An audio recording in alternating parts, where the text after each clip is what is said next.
Hello friends, आपका अपने channel study for genius में स्वागत है। फ्रेंड्स, ये सेशन आपके लिए बहुत इंपॉर्टेंट होने वाला है क्योंकि ये प्रीवियस ईयर पेपर है। ठीक है, आप लोग देख सकते हैं 2015 में जो आपका सीटेट का एग्ज़ाम हुआ था उसका है बच्चों, जो कि आपका 20 सितंबर 2015 को हुआ था। ठीक है, वही पेपर अब आज हम लोग हूबहू करने वाले हैं, तो आप लोग बस बने रहिएगा। तो टोटल बच्चों हम लोग टोटल जो है 30 क्वेश्चन कंप्लीट करने वाले हैं, वो भी विद डिस्कशन। ठीक है, हर एक क्वेश्चन के बारे में बात करेंगे कि आखिर इसका आंसर कैसे क्यों आया। तो चलिएगा, फिर बने रहेगा सेशन में। अगर सेशन अच्छा लगे तो लाइक कर दीजिएगा, और बच्चों चैनल को अगर आपने अभी तक सब्सक्राइब नहीं किया है तो सब्सक्राइब कर लीजिएगा। चलिए फिर मिलते हैं और स्टार्ट करते हैं। चलिए, शैशव काल की अवधि क्या है बच्चों? आपसे पूछा गया है कि शैशव काल की अवधि क्या है। देखिए, आपको पता है कि बच्चों जो अवधि होती है, आपका जो काल होता है बच्चों, ये कितने प्रकार का होता है? ये 3 प्रकार का होता है। ठीक है, जैसे कि हम हर एक वीडियो में आपको बताते हैं, क्योंकि इससे रिलेटेड क्वेश्चन आपके एग्जाम में आता ही है। ठीक है, हमने आपको इसकी ट्रिक भी बताई थी कैसे क्या आपको लर्न करना है बच्चों। हमने आपको क्या बताया था? सबक से बताया था ना। आपका एक शैशवा काल होता है, फिर आपका बच्चों बाल्यावस्था होती है, बाल्याकाल। ठीक है, और आपका क्या होता है? किशोरावस्था होती है बच्चों। ठीक है, ये आपकी 3 अवस्थाएं होती हैं। ठीक है, इनका भी इतना टाइम पीरियड रहता है, जैसे कि मैंने आपको सबको बताया था बच्चों। ये इसका टाइम पीरियड कितना होता है? चलिए फिर इसके आप पहले आप आंसर बताइए बच्चों, इसमें राइट आंसर क्या हो जाएगा? शैशव काल की अवधि क्या है बच्चों? तो इसमें देखिए, इसमें राइट आंसर आपका अकॉर्डिंग टू बच्चों ऑप्शन आपका राइट आंसर क्या हो जाएगा? जन्म से 2 वर्ष होता है। ठीक है, ऑप्शन आपका बी हो जाएगा। चलिए डिस्कशन कर लेते हैं। देखिए बच्चों, प्यारे बच्चों, शैशव काल की अवधि जो है 0 से 2 वर्ष तक होती है, और इस अवस्था में बालक के मानसिक क्षमताओं का विकास हो जाता है। ठीक है, जो मानसिक विकास की पूर्वावस्था होती है। चलिए फिर नेक्स्ट क्वेश्चन देख लेते हैं। अकॉर्डिंग टू जीन प्याजे से रिलेटेड बच्चों क्वेश्चन पूछा गया, और आप सभी को पता है कि हर एक सेट में जीन प्याजे से रिलेटेड क्वेश्चन आता ही है। ठीक है, तो आज जितने भी क्वेश्चन बनेंगे जीन प्याजे से रिलेटेड हम अभी देख लेते हैं। तो बताइएगा इसके अकॉर्डिंग बच्चों राइट आंसर क्या होगा? जीन प्याजे के अनुसार 2 से 7 वर्ष के बीच एक बच्चा संज्ञानात्मक विकास की अवस्था में है। तो बताइएगा प्यारे बच्चों, देखिए इसके अकॉर्डिंग टू आंसर बताने से पहले देखिए हम आपको बताते हैं। जीन प्याजे की बात कर ली जाए बच्चों, तो इन्होंने कितनी अवस्थाएं बताई हैं? तो 4 टाइप की अवस्थाएं बताई हैं। ठीक है, और उसमें से बच्चों जो 0 से 2 साल, देखिए इन्होंने एज के अकॉर्डिंग बताई हैं अपनी चारों अवस्थाएं। तो 2 से 7 वर्ष के बीच में इनकी कौन सी अवस्था आती है बताइएगा? जी बिल्कुल, इसमें राइट आंसर आपका क्या हो जाएगा? पूर्व संक्रियात्मक अवस्था बच्चों। चलिए अब देख लेते हैं इन्होंने कौन कौन सी अवस्थाएं बताई हैं। देखिए प्यारे बच्चों, इन्होंने जो भी अवस्थाएं बताई हैं, देखिए क्वेश्चन आपका मोस्टली बच्चों किससे रिलेटेड आता है? अवस्था से रिलेटेड आता है। ठीक है, तो इन्होंने बताया था बच्चों, जो आपका सेंसरी मोटर स्टेज होता है, इंग्लिश में कहते हैं संवेदी गामक अवस्था, वो 0 से 2 वर्ष के लिए होता है। फिर देन आफ्टर पूर्व संक्रियात्मक अवस्था 2 से 7 वर्ष होता है। और फिर आपका मूर्त संक्रियात्मक अवस्था, वो बच्चों 7 से 12 होता है। और देन आफ्टर इसको औपचारिक के अलावा बच्चों आप अमूर्त भी कह सकते हैं। ठीक है, ये होता है मूर्त और ये होता है अमूर्त।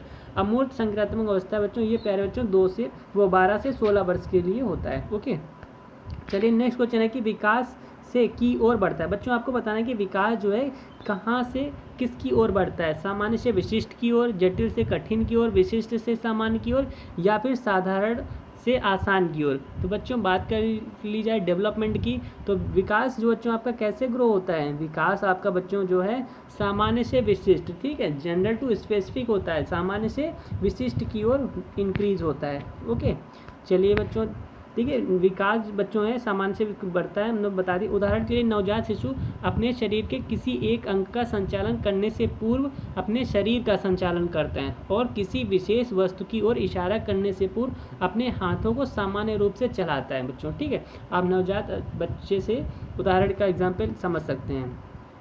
चलिए फिर नेक्स्ट क्वेश्चन आपका है कि जब वयस्क सहयोग से सामंजस्य कर लेते हैं तो वे बच्चे के वर्तमान स्तर के प्रदर्शन को संभावित क्षमता के स्तर के प्रदर्शन की तरफ प्रगति क्रम को सुगम बनाते हैं, इसे कहा जाता है।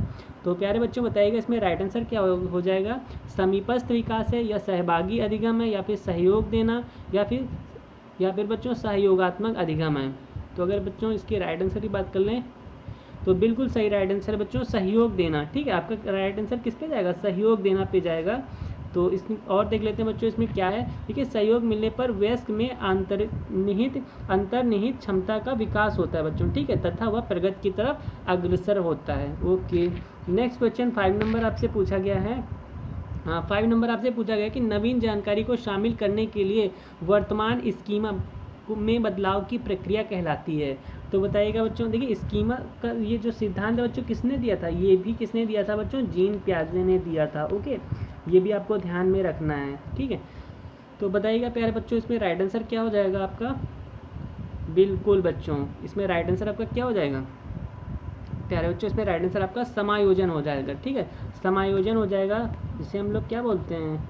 चलिए इसमें थोड़ा और डिटेल जान लेते हैं बच्चों। देखिए, नवीन जानकारी को शामिल करने के लिए वर्तमान जानकारी में बदलाव की प्रक्रिया बच्चे क्या कहलाती है? समायोजन कहलाती है, ठीक है। एक्चुअल में क्या होता है बच्चों, जो नवीन जो हमारी पूर्व जानकारी होती है, पूर्व जानकारी को नवीन जानकारी में बच्चों क्या करते हैं? शामिल कर देते हैं, ठीक है। नवीन जानकारी में जो चीज़ शामिल हो जाती है उसको हम लोग बच्चों क्या बोलते हैं? स्कीमा बोलते हैं, जिसे अवधारण बोलते हैं, ठीक है। पुरानी चीज़ों को नई चीज़ों में धारण करना बच्चों, समझ रहे होंगे आप लोग। अर्थात जब हमारे मानस पटल पर किसी वस्तु, व्यक्ति या स्थान को लेकर कोई स्कीमा बन जाता है तो उसमें बदलाव के लिए हमें अपने ज्ञान या अनुभव के आधार पर उस स्कीमा में समायोजन करना पड़ता है, तब जाकर हमारी स्कीमा में परिवर्तन होता है। ओके, नेक्स्ट क्वेश्चन आपसे पूछा गया था प्यारे बच्चों, मध्य बाल्यावस्था में भाषा के बजाय अधिक है। तो बताइएगा बच्चों, इसमें राइट आंसर आपका क्या हो जाएगा कि मध्य बाल्यावस्था। देखिए, हमने बताया था बाल्यावस्था कितने प्रकार की होती है, 2 टाइप्स की होती हैं, ठीक है। चलिए, मध्य बाल्यावस्था में जो भाषा है बच्चों के बजाय अधिक होती है, तो क्या चीज़ इंपॉर्टेंस रखती है बच्चों? तो प्यारे बच्चों बिल्कुल सही है, आपका सामाजिकृत के बजाय क्या होता है? अहम केंद्रित होता है, ठीक है। भाषा बच्चों आपकी सामाजिकृत के बजाय क्या होता है? अहम केंद्रित अधिक होता है, ठीक है। ऑप्शन आपका किस पे जाएगा? बी पे जाएगा। चलिए अब जान लेते हैं, मध्य बाल्यावस्था में भाषा सामाजिकृत के बजाय अहम केंद्रित अधिक होती है। बालक सामाजिक नियमों से प्रेरित होकर कार्य नहीं करता है और अपनी इच्छाओं के सामने दूसरे के इच्छाओं को भी स्वीकार नहीं करता है बच्चों, ठीक है। वो कहता है अहम ब्रह्मास्मि, हम जो कर रहे हैं वही एकदम सही कर रहे हैं, बच्चा यही समझता है। चलिए, जब आप बच्चे थे तब भी आप यही करते थे बच्चों, समझ रहे हैं। नेक्स्ट क्वेश्चन आपसे पूछ लिया गया कि बाल केंद्रित शिक्षा में शामिल है। तो बताइएगा, बाल केंद्रित चाइल्ड सेंटर्ड एजुकेशन के बारे में बात की गई है, इसमें क्या शामिल है बच्चों? बच्चों के लिए हस्तपरक गतिविधियाँ हैं, बच्चों का एक कोने में बैठना, या फिर प्रतिबंधित परिवेश में अधिगम है, या फिर वे गतिविधियाँ जिनमें खेल शामिल नहीं होते हैं। तो बच्चों इसमें राइट आंसर आपका हो जाएगा, बच्चों के लिए हस्तपरक गतिविधियाँ हैं, ठीक है। बाल केंद्रित शिक्षा में बच्चों क्या चीज़ शामिल होती है? बच्चों के लिए हस्तपरक गतिविधियाँ, मतलब समझ रहे हैं, बच्चे अपने हाथों से क्रिया करके चीज़ों को सीखते हैं बच्चों, ठीक है। तो देखिए, बालक की रुचियाँ जो है, प्रवृत्तियों तथा क्षमताओं को ध्यान में रखकर शिक्षा प्रदान करना ही बाल केंद्रीय शिक्षा कहलाती है, ठीक बच्चों। इसके अंदर बच्चों प्रमुख सिद्धांत हैं, वो क्या है? जैसे कि बालकों को क्रियाशील रखकर शिक्षा प्रदान करना, बालक की शिक्षा उद्देश्य परक हो, ये चीज़ ध्यान में रखनी चाहिए। बालक की योग्यता व रुचि के अनुसार ही विषय वस्तु का चयन करना चाहिए। रचनात्मक कार्य जैसे हस्तकला आदि के द्वारा शिक्षण देना चाहिए बच्चों, ठीक है। ये बहुत ही अच्छा वर्ड है, रचनात्मक कार्य, ठीक है, क्रिएटिविटी। और नेक्स्ट है कि पाठ्यक्रम को छोटे छोटे हिस्सों में बांटकर शिक्षण देना चाहिए, ठीक है। ये नहीं कि इकट्ठा बर्डन नहीं हमको बच्चे के ऊपर डालना है, ठीक है बच्चों। छोटे छोटे हिस्सों में बांटकर बालक को चीज़ों सिखानी है, वो भी बाहरी दुनिया से जोड़कर बच्चों, ठीक है। किताबी दुनिया से नहीं, किताब में जो लिखा है उससे नहीं, हमको बाहरी दुनिया से जोड़कर बच्चों को सिखाना रहता है। अगला क्वेश्चन है कि कक्षा अध्यापक ने राघव को अपनी कक्षा में अपने कीबोर्ड पर स्वयं के द्वारा तैयार किया गया मधुर संगीत बजाते हुए देखा। कक्षा अध्यापक ने विचार किया कि राघव में वृद्धि उच्च स्तरीय है। तो बच्चों बताइएगा कैसी वृद्धि है? देखिए बच्चों, इसमें क्वेश्चन आपसे रिलेटेड पूछे जाते हैं, जैसे कि इसमें क्या मधुर संगीत, बस यही आपका की पॉइंट है। मधुर संगीत अगर पूछ लिया गया बच्चों तो किस में आएगा? बिल्कुल ये बच्चों किस में जाएगा? संगीतमय में ही तो जाएगा, ठीक है, स्थानिक में नहीं जाएगा। भाषाई में क्या होता है? भाषाई में तो लैंग्वेज होता है। शारीरिक गतिविधि में क्या होता है बच्चों? ये तो फिजिकल एक्टिविटीज़ हो जाएगी, जिम्नास्टिक वगैरह इसमें आती है। संगीत में म्यूजिक प्ले वगैरह बच्चों इसमें किस में आता है? इसमें जाएगा, ठीक है। इसमें ये चीज़ है बच्चों, कुछ आपको पॉइंट्स पकड़ने रहते हैं। देखिए, इसमें अगर बात कर ली जाए तो बच्चों देखिए, हार्वर्ड गार्डनर ने बात कही थी किसकी? बहुबुद्धि सिद्धांत की। हार्वर्ड गार्डनर ने बहुबुद्धि सिद्धांत में या संगीत में बुद्धि है, इस बुद्धि में तारत्व जिसे पिच कहते हैं तथा लय जिसे रिदम बोलते हैं को सही सही ढंग से प्रत्यक्षण करने की क्षमता सम्मिलित होती है। इसमें संगीत की सामर्थ्य एवं निपुणता विकसित करने की क्षमता आदि सम्मिलित होती हैं, ठीक है बच्चों।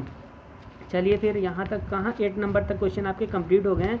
9 नंबर देख लेते हैं बच्चों। 9 नंबर आपसे पूछा गया था कि जब एक शिक्षक यह समझाता है कि स्वाभाविक रूप से लड़के गणित में लड़कियों के से अच्छे हैं, यह दर्शाता है कि अध्यापक है।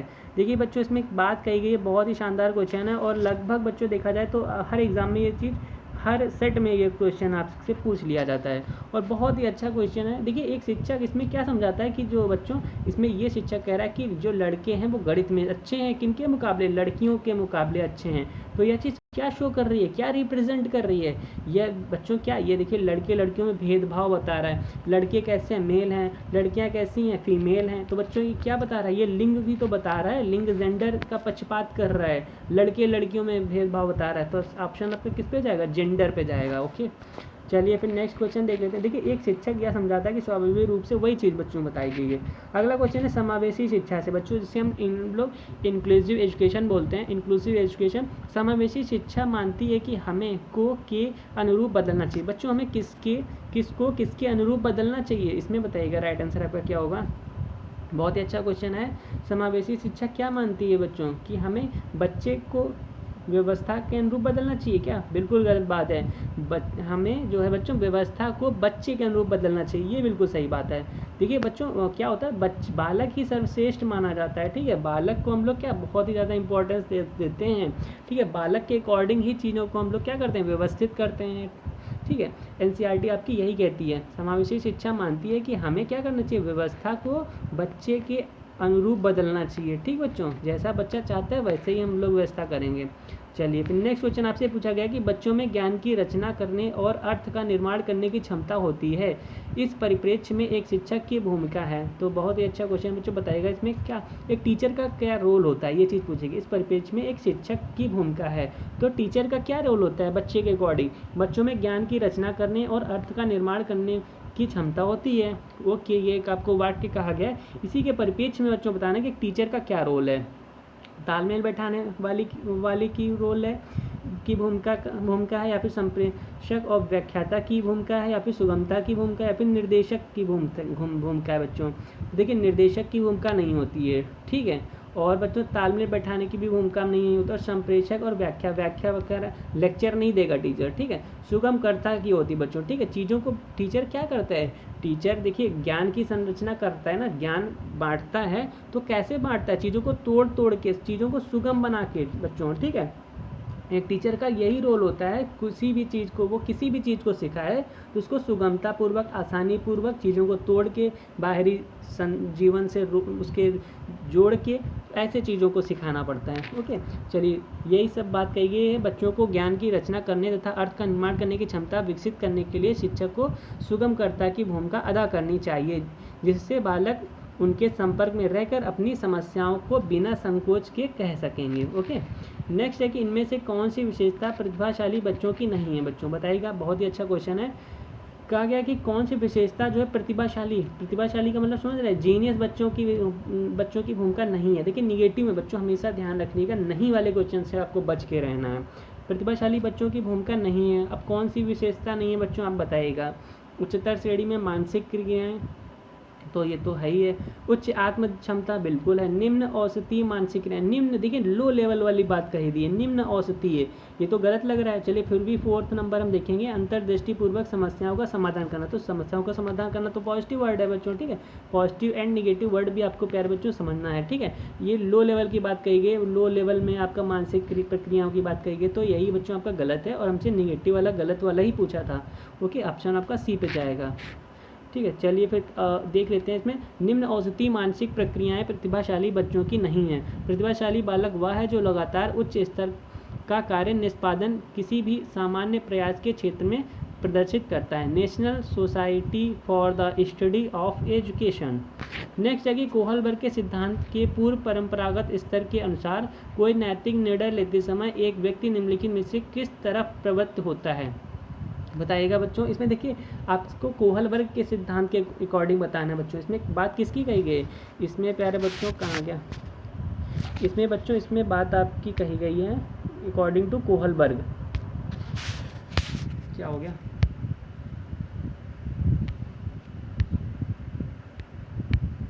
देखिए बच्चों इसमें बात कही गई है अकॉर्डिंग टू कोहलबर्ग, तो हम लोग देख लेते हैं। तो इसमें बताइएगा कोहलबर्ग के सिद्धांत के पूर्व परंपरागत स्तर के अनुसार कोई नैतिक निर्णय लेते समय एक व्यक्ति निम्नलिखित में से किस तरह प्रवृत्ति हो, उसकी किस तरह की प्रवृत्ति होगी।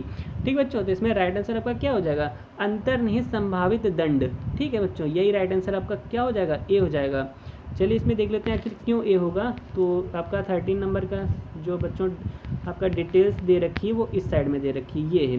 देखिए बच्चों इसमें बात कर ली जाए अगर कोहलबर्ग की, तो आपको समझना पड़ेगा इसको, ठीक है। देखिए कोहलबर्ग के सिद्धांत के पूर्व परंपरागत स्तर के अनुसार इस स्तर पर बालक नैतिक विकास 3 सोपानों में होता है, ठीक है बच्चों, 3 सोपानों में होता है। एक होता है आत्म केंद्रित निर्णय, जिसमें बालक अपनी इच्छा अनिच्छा अथवा पसंद नापसंद से हटकर किसी भी नियम का परवाह नहीं करते हैं, ठीक है।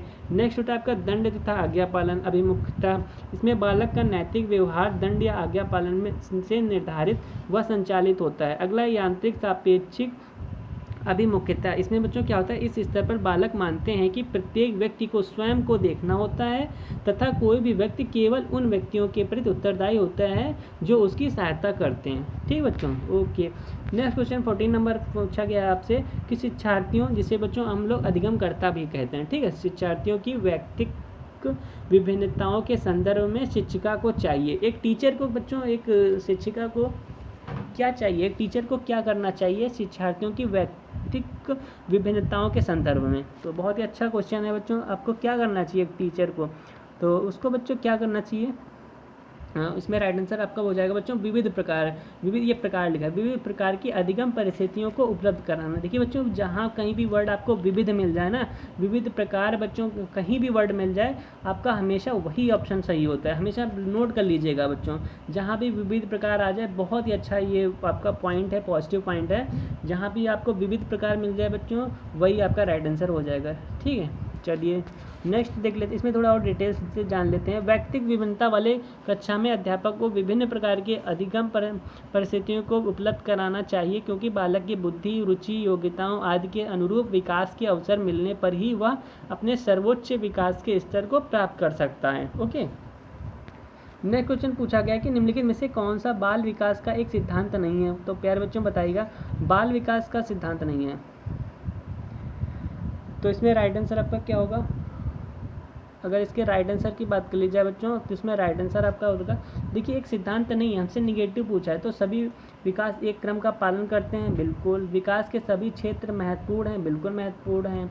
सभी विकास परिपक्वन तथा अनुभव की अंतःक्रिया का परिमाण होते हैं, बिल्कुल। सभी विकास का अधिगम एक समान गति से आगे बढ़ता है। इसमें क्या करो बच्चों, हमेशा कभी देखिए एक समान गति से क्या कर रहा है कि आगे बढ़, एक समान गति से नहीं बढ़ता है बच्चों, ठीक है।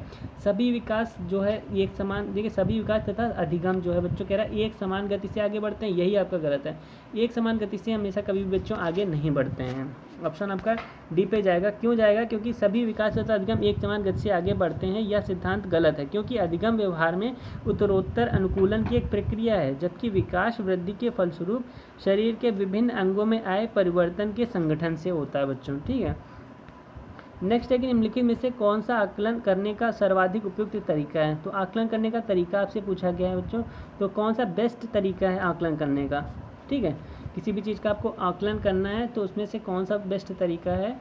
तो अगर बात कर लीजिए इसमें बच्चों राइट आंसर की, तो इसमें बच्चों आपका हो जाएगा आकलन सत्र की समाप्ति करना चाहिए। देखिए कोई भी आकलन सत्र की समाप्ति हो जाएगा तो उसके बाद में क्या आकलन करना चाहिए, ये अच्छा तरीका है नहीं।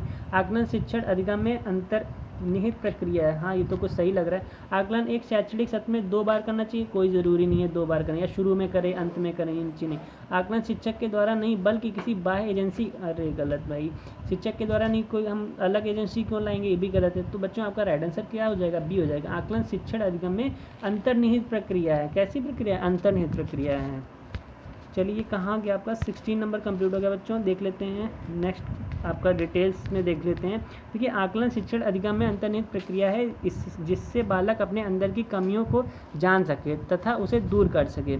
आकलन जो बच्चों फीडबैक का कार्य करता है, ठीक है। किसी भी चीज़ का जो फीडबैक होता है बच्चों, यही मेन रोल होता है इसका, फीडबैक का, ठीक है। नेक्स्ट आपसे पूछा गया क्वेश्चन, निम्नलिखित में से कौन सा सृजनात्मक से संबंधित है, क्रिएटिविटी से बच्चों बताना संबंधित है। निम्नलिखित में से कौन सा क्रिएटिविटी से संबंधित है, सृजनात्मक से संबंधित है। तो प्यारे बच्चों इसमें राइट आंसर क्या हो जाएगा, अपसारी चिंतन, सामवेगिक चिंतन या फिर अहमवादी चिंतन। देखिए बच्चों अगर कभी भी क्रिएटिविटी की बात की जाए तो कैसा है आपका अपसारी चिंतन है, ठीक है। अपसारी चिंतन हमेशा पॉजिटिव वर्ड होता है, ठीक है। अपसारी चिंतन पॉजिटिव है, अपसारी चिंतन कैसा है बच्चों, निगेटिव वर्ड है, ठीक है। चलिए अपसारी चिंतन को सृजनात्मक चिंतन भी कहते हैं। इस चिंतन के अंदर व्यक्ति को कुछ तथ्य तो दिए होते हैं, उनमें अपनी और एक तथ्य जोड़कर निष्कर्ष निकाला जाता है। जैसे जली माचिस से भी लोग तरह तरह के होम डेकोरेट बना लेते हैं बच्चों। ठीक है, अगला क्वेश्चन है कि बच्चों के बारे में निम्नलिखित कथनों में से किस कथन से वाइगोत्स्की सहमत होते हैं। देखिए बच्चों, इसमें बात करेगी लेव वाइगोत्स्की की। ठीक है, तो इसमें बताइएगा राइट आंसर आपका क्या होने वाला है। अगर इसमें बच्चों राइट आंसर की बात कर ली जाए तो इसमें राइट आंसर आपका क्या हो जाएगा, आपको बताना है बच्चों के बारे में निम्नलिखित कथनों में से किस कथन से वाइगोत्स्की सहमत होते हैं। तो इसमें राइट आंसर क्या हो जाएगा, इन्होंने क्या कहा था, बच्चे समवयस्कों और वयस्कों के साथ सामाजिक अंतःक्रिया के माध्यम से सीखते हैं। बिल्कुल, इन्होंने यही तो बताया था बच्चों, इन्होंने सामाजिक की बात कही थी ना, और कैसी सामाजिक क्रिया कैसी, वो भी अंतःक्रिया के बारे में बात कही थी। ये तो सही है। बच्चे तब सीखते हैं जब उनमें के लिए आकर्षक पुरस्कार निर्धारित किए जाए। नहीं, ये तो लालच वाली बात हो जाएगी कि बच्चे आप भी ऐसा काम करिए, सीखिए, तब तो आपको पुरस्कार दिया जाएगी। गलत बात है, इन्होंने ऐसी कोई बात नहीं कही थी। बच्चों के चिंतन को तब साझा किया जा सकता है जब प्रयोगशाला में पशुओं पर प्रयोग किया जाए। अरे गलत है। बच्चे जन्म से शैतान होते हैं। अरे ये तो निगेटिव वर्ड है, बिल्कुल बच्चों को हम लोग शैतान कह ही नहीं सकते हैं। ठीक है, चलिए फिर तो ऑप्शन बच्चों क्या हो जाएगा, ऑप्शन आपका ए हो जाएगा। ठीक है, चलिए फिर देख लेते हैं प्यारे बच्चों नेक्स्ट क्वेश्चन क्या है। चलिए इसको थोड़ा और डिटेल जानना चाहते हैं तो जान सकते हैं। वाइगोत्स्की ने संज्ञानात्मक विकास को सामाजिक सांस्कृतिक सिद्धांत के परिप्रेक्ष्य में देखा। ठीक है, बहुत ही अच्छी लाइन बच्चों ये कही गई है। वाइगोत्स्की ने, देखिए कभी भी संज्ञानात्मक विकास को सामाजिक सांस्कृतिक सिद्धांत, कभी भी आ जाए बच्चों ना, सामाजिक सांस्कृतिक सिद्धांत, लेव वाइगोत्स्की, टक से टिक करिए। इस सिद्धांत के अनुसार संज्ञानात्मक विकास सामाजिक सांस्कृतिक परिवेश में घटित होता है तथा उससे प्रभावित भी होता है। इसलिए बच्चे समवयस्कों और वयस्कों के साथ सामाजिक अंतःक्रिया के माध्यम से सीखते हैं। अब बच्चों इसमें आपसे पूछ लिया गया कि बच्चे क्या हैं, तो बताइएगा इसमें राइट आंसर आपका क्या होने वाला बच्चों। बच्चों के बारे में बताना है, तो इसमें बच्चों राइट आंसर आपका क्या हो जाएगा। बच्चे जिज्ञासु प्राणी होते हैं। हाँ चलो होते हैं, जो अपने चारों ओर के जगत को खोजने के लिए अपने ही तर्कों और क्षमताओं का उपयोग करते हैं। बिल्कुल सही बात है, बच्चे क्या करते हैं, अपने ही तर्क वितर्क करते रहते हैं, अपनी क्षमताओं को क्या करते हैं, उपयोग करते हैं। ये तो बात सही है। ठीक है, चिंतन में वयस्कों की भांति ही होते हैं। बच्चे क्या होता है, चिंतन में वयस्कों की ही भांति होते हैं। अरे भैया कहाँ, तो फिर छोटे बड़े में अंतर ही क्या रह जाएगा। ये तो यही लाइन इतनी ही गलत हो गई। रीति बर्तन के समान होते हैं, ये रीते बर्तन के समान होते हैं जिसमें बड़ों के द्वारा दिया गया ज्ञान भरा होता है। गलत है। नेक्स्ट ऑप्शन है निष्क्रिय जीव होते हैं। अरे निष्क्रिय, इनएक्टिव की बात कही गई, निष्क्रिय जीव, बच्चे निष्क्रिय जीव होते हैं। गलत है। ऑप्शन बच्चों आपका क्या हो जाएगा, पॉजिटिव है, सबसे बढ़िया ऑप्शन आपका ए ही पे ही जाएगा। ठीक है, नेक्स्ट क्वेश्चन बच्चों आपसे पूछा गया कि बच्चे की त्रुटियों के बारे में निम्नलिखित में से कौन सा कथन सत्य है। आपको बच्चों बताना है बच्चों की त्रुटियों के बारे में निम्नलिखित में से कौन सा कथन सत्य है। तो बच्चे कैसे त्रुटि करते हैं, क्या है, चलिए देख लेते हैं ऑप्शन पढ़ के। असावधानी के कारण बच्चे त्रुटियां करते हैं, ये तो गलत है। असावधानी के कारण बच्चे त्रुटियां गलत करते हैं, ऐसी कोई बात नहीं।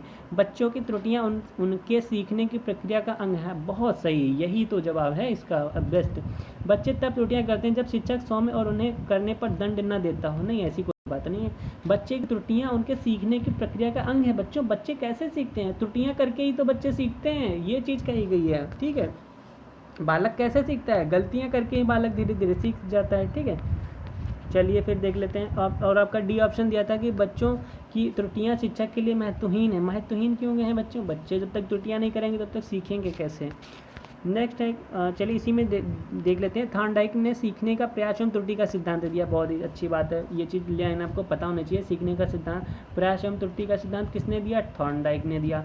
इसके अनुसार बच्चे त्रुटि करते हैं और जब बार बार प्रयास करके त्रुटियों की संख्या कम या समाप्त करने का प्रयास करते हैं तो वह स्थित प्रयास एवं त्रुटि के द्वारा सीखना कहलाती है। बिल्कुल सही बात है, इसलिए बच्चों की त्रुटियाँ उनके सीखने की प्रक्रिया का एक अंग मानी जाती हैं।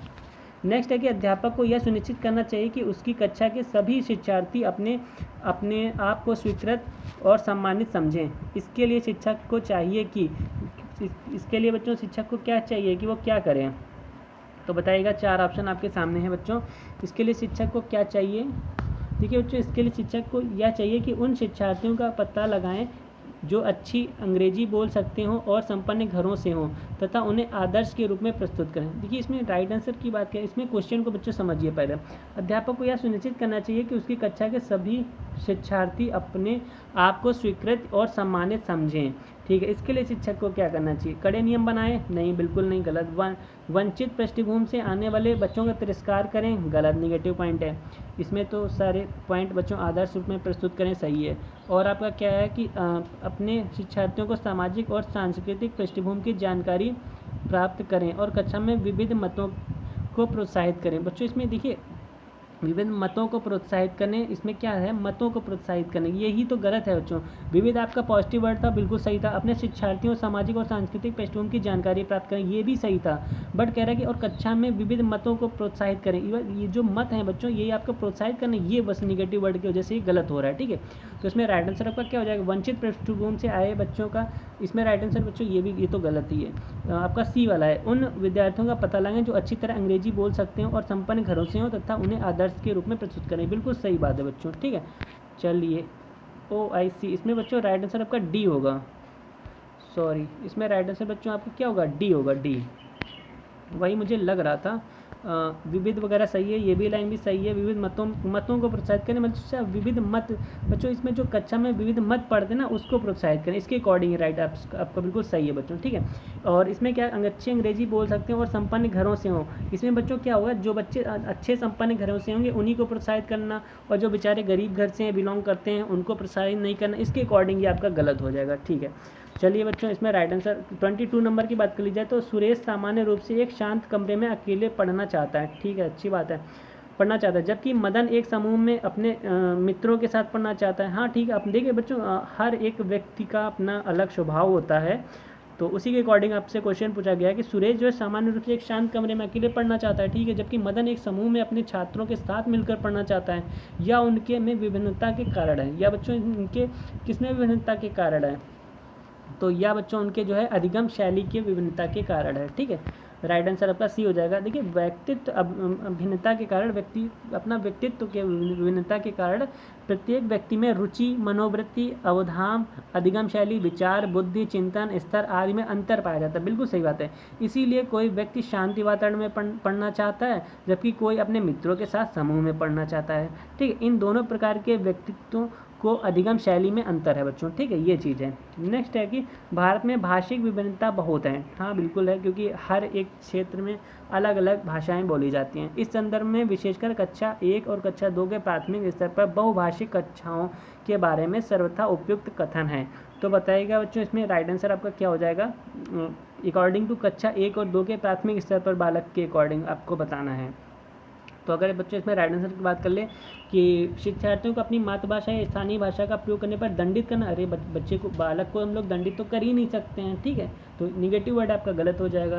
विद्यालय में उन्हीं बच्चों को प्रवेश दिया जाए जिनकी मातृभाषा वही हो जो शिक्षा के लिए अपनाई जाए। बिल्कुल, उन्हीं बालकों, उन्हीं बच्चों को प्रवेश दिया जाए, यही वर्ड तो गलत कर रहा है, इसको निगेटिव वर्ड आ रहा है बच्चों। ठीक है, 20 फिर सी ऑप्शन देख लेते हैं। शिक्षक को सभी भाषाओं का सम्मान करना चाहिए और सभी भाषाओं को व्यक्तित्व के लिए बच्चों को प्रोत्साहित करना चाहिए। बिल्कुल सही लग रहा है। जो बच्चे कक्षा में मातृभाषा का प्रयोग करते हैं, अध्यापक को उनकी उपेक्षा करनी चाहिए। अरे गलत है यार, डी वाला।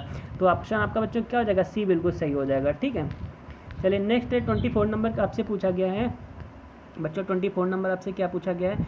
ये कहा गया है कि प्रकृति पोषण विवाद में प्रकृति से क्या अभिप्राय है? तो बताइएगा, प्रकृति पोषण विवाद में नेचर से बच्चों प्रकृति से क्या अभिप्राय है? तो इसमें राइट आंसर क्या हो जाएगा? हमारे आसपास का वातावरण, या फिर जैविकीय विशेषताएं, या वंशानुक्रम सूचनाएं, या फिर एक व्यक्ति की मूल वृत्ति, या फिर भौतिक तथा सामाजिक संसार की जटिल शक्तियाँ। तो प्यारे बच्चों, इसमें राइट आंसर हो जाएगा जैविकीय विशेषताएं या वंशानुक्रम सूचनाएं। ठीक है, ऑप्शन आपका किस पे जाएगा? बी पे जाएगा बच्चों। ठीक है, चलिए नेक्स्ट क्वेश्चन है। देखिए, प्रकृति पोषण विवाद, और अंग्रेजी में इसको क्या कहते हैं? नेचर वर्सेस नर्चर बोलते हैं। ठीक है, नेचर वर्सेस नर्चर कहा जाता है। इसका प्रयोग व्यक्तियों के जन्मजात सहज गुणों और उसकी परवरिश और पालन पोषण के दौरान मिले पर्यावरण और माहौल के प्रभाव के द्वारा विकसित व्यवहार के लक्षणों की आपसी संपूरकता और विरोधाभासों का विवेचन किया जाता है। ठीक है, अगला क्वेश्चन 25 नंबर है कि जन संचार माध्यम समाजीकरण का एक महत्वपूर्ण माध्यम बनता जा रहा है। नीचे दिए गए कथनों में से कौन सा उपयुक्त है कथन है बच्चों? आपको बताना है कौन सा बेस्ट ऑप्शन है इसके लिए जनसंचार के अकॉर्डिंग। संचार माध्यम इसमें बच्चों आपको बताना है राइट आंसर क्या होगा। तो इसमें बताइएगा, ये ऑप्शन आपसे कह रहा है कि संचार माध्यम पदार्थों के विज्ञापन और विक्रय के लिए एक अच्छा माध्यम है। अच्छा, समाजीकरण केवल कनेक्शन जहाँ पे आएगा हम काट देंगे, ठीक है। जन संचार माध्यम की पहुंच बढ़ रही है और जन संचार माध्यम अभिवृत्तियों, मूल्यों और विश्वासों को प्रभावित करता है, ये भी सही लग रहा है। बच्चे संचार माध्यमों के साथ प्रत्यक्ष रूप से अंतःक्रिया नहीं कर सकते हैं, बिल्कुल गलत है। अब देखिए बच्चों, आपको बताना है कि ए वाला सही है या फिर सी वाला सही है। तो देखिए सबसे ज़्यादा चीज़ें किस में आ रही हैं, सबसे ज़्यादा चीज़ें बच्चों ऑप्शन आपके सी में आ रही हैं। क्या क्या आ रहा है, देखिए माध्यम से पहुंच बढ़ रही है, बिल्कुल है। जन संचार माध्यम अभिवृत्तियाँ, मूल्यों और विश्वासों को प्रभावित कर रहा है, बिल्कुल सही बात है, ठीक है। तो आपको अधिक वाली चीज़ें पर जाना है, ठीक है। बात ये भी सही है, लेकिन बच्चों ये क्या है, इसमें कम पॉइंट है, इसमें ज़्यादा पॉइंट है, तो ऑप्शन आपका सी पे क्लिक होगा। चलिए 26 नंबर आपसे पूछा गया कि बच्चे किस प्रकार से सीखते हैं, नीचे दिए गए कथनों में से कौन सा इस प्रश्न के विषय में सही नहीं है, ठीक है। तो बताइएगा बच्चों, इसमें राइट आंसर क्या हो जाएगा। आपसे सही नहीं है बच्चों, ठीक है। आपको निगेटिव वाला बताना है। बच्चे केवल, देखिए हमने क्या कहा था, जहाँ केवल कनेक्शन आएगा काट देंगे, लेकिन इसमें हम नहीं काटेंगे क्योंकि हमें निगेटिव ही बताना है बच्चों, ठीक है। तो ऑप्शन आपका ए पे हो जाएगा, ठीक है। और ऑप्शन पढ़ने की ज़रूरत ही नहीं है। जैसे अनेक प्रकार हो गया पॉजिटिव वर्ड, बच्चे सीखते हैं क्योंकि वे स्वाभाविक रूप से प्रेरित हैं, बिल्कुल सही है। बच्चे तब सीखते हैं जब वे संज्ञानात्मक रूप से तैयार होते हैं, सही है, ठीक है। चलिए 26 हो गया, 27 नंबर देख लेते हैं बच्चों। 27 नंबर 27 नंबर बच्चों आपसे पूछा गया कि प्राथमिक विद्यालय के शिक्षक को अपने शिक्षार्थियों को अभिप्रेरित करने के लिए निम्नलिखित में से किस रणनीति को अपनाना चाहिए। तो बच्चों किस रणनीति को अपनाना चाहिए, तो इसमें राइट आंसर क्या हो जाएगा बच्चों, इसमें राइट आंसर आपका क्या हो जाएगा। प्रत्येक शिक्षार्थी को अंक लगाने के लिए स्पर्धा बच्चों कंपटीशन जहाँ भी आएगा हम लोग काट देंगे, ठीक है। प्रत्येक गतिविधि के प्रेरक के रूप में प्रोत्साहन, पुरस्कार और दंड का उपयोग करना, तो ये भी बच्चों गलत है, दंड का उपयोग हम लोग कर ही नहीं सकते हैं, ठीक है। नेक्स्ट है बच्चों को उनकी रुचियों के अनुसार अपने लक्ष्य निर्धारित करने और उन्हें पाने के लिए उद्यम में सहायता करना, ये तो चलो सही है, ये तो बात सही लग रही है मुझे, ठीक है। इसमें क्या कहा गया है बच्चों, इसमें पूरी कक्षा के लिए मानक लक्ष्य निर्धारित करना और उनकी उपलब्धि के आकलन के लिए कठोर, बस यही तो वर्ड गलत हो गया, कठोर मानदंड निर्धारित करना, ये गलत है बच्चों। ऑप्शन आपका सी पर टिक हो जाएगा, ठीक है। पॉजिटिव पॉइंट है सभी के सभी। नेक्स्ट है कि निम्नलिखित में से कौन सा सामाजिकरण का एक प्रमुख कारक है। सामाजिकरण का बच्चों प्रमुख कारक क्या है, परिवार है, कंप्यूटर है, आनुवंशिकता है या फिर राजनीतिक दल है। तो बच्चों इसमें राइट आंसर क्या हो जाएगा, फैमिली हो जाएगा आपका, परिवार है, क्योंकि समाज की स्थापना कहाँ से होती है, परिवार से ही तो होती है ना। तो ऑप्शन आपका ए पे क्लिक हो जाएगा। अगला क्वेश्चन है कि बच्चों को समूह कार्य देना एक प्रभावी शिक्षण रणनीति है, क्योंकि, तो बच्चों क्यों रणनीति है, बच्चों को समूह कार्य देना, ग्रुप में वर्क देना, ठीक है, एक प्रभावी शिक्षण रणनीति है, क्योंकि टीचर क्या करते हैं, ग्रुप में वर्क देते हैं। तो आखिर एक जो रणनीति है कैसी रणनीति है, क्यों रणनीति है इससे बच्चों इसमें क्या कहा गया है, इसमें क्या कि इससे शिक्षक का काम कम हो जाता है, नहीं, ये तो गलत बात है। छोटे समूह में कुछ बच्चों को दूसरे बच्चों पर हावी होने की अनुमति, हावी होना गलत बात है। सीखने की प्रक्रिया में बच्चे एक दूसरे से सीखते हैं, बिल्कुल सही है, और परस्पर सहायता भी करते हैं। देखिए बच्चे सीख भी रहे हैं और हेल्प भी कर रहे हैं, इससे बेस्ट ऑप्शन क्या हो सकता है, कुछ भी नहीं हो सकता, यही ऑप्शन सही है। फिर भी देख लेते हैं, बच्चे अपना काम जल्दी करने में समर्थ होते हैं, ये गलत है, जल्दी काम वगैरह से कोई मतलब नहीं है, ठीक है। हमें वहाँ पे उनको काम नहीं करवाना है, चीज़ों को सिखाना है। चलिए बच्चों देखिए आपका डिसेबिलिटी से क्वेश्चन है, एक औसत बुद्धि वाला बच्चा यदि भाषा को पढ़ने एवं समझने में कठिनाई प्रदर्शित करता है तो यह संकेत देता है कि बच्चा का लक्षण प्रदर्शित करता है। बच्चों कैसा लक्षण प्रदर्शित करता है, एक औसत बुद्धि वाला, देखिए आपका एवरेज बुद्धि वाला बच्चा है और वो क्या कर रहा है, वो बच्चों समझने में कठिनाई पड़ती है, वो चीज़ों को पढ़ने व समझने, देखिए बच्चों जहाँ पर भी क्या हो, रीड एंड राइट आ जाएगा ना, आप बच्चों पढ़ना और समझने में दिक्कत अगर हो रही है तो इसमें क्या होता है बच्चों, ये आपका डिसलेक्सिया होता है, ठीक है। ऑप्शन आपका किस पे जाएगा, डिसलेक्सिया पे ही जाएगा। और अगर कभी भी पढ़ने से भी आ जाए बच्चों तब भी डिसलेक्सिया हो गया, एवं पढ़ने के साथ में समझने वाली बात आ जाए तब भी बच्चों क्या होता है, डिसलेक्सिया ही होता है, ठीक है। तो यह संकेत क्या देता है कि बच्चे में कैसी दिक्कत है बच्चों, डिसलेक्सिया का लक्षण है, ठीक है। तो इसी के अकॉर्डिंग बच्चों आपका ये सारी चीज़ें कंप्लीट हो गई। जैसे कि बच्चों क्या होता है, बच्चा सही से पढ़ नहीं पाता है, वह क्या, इस प्रकार के बच्चे अगर नाम आपने लिख दिया तो क्या पढ़ेगा, वो मान पढ़ लेगा, ठीक है।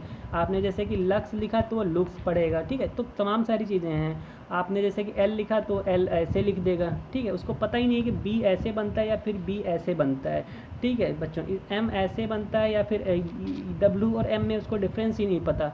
ये सारी तमाम सारी चीज़ें होती हैं बच्चों। चलिए ये सेशन आपको कैसा लगा, अगर अच्छा लगा तो लाइक शेयर एंड कमेंट कर दीजिएगा। मिलते हैं फिर नेक्स्ट वीडियो में, तब तक के अपना ख्याल रखिएगा and thank you for watching this video.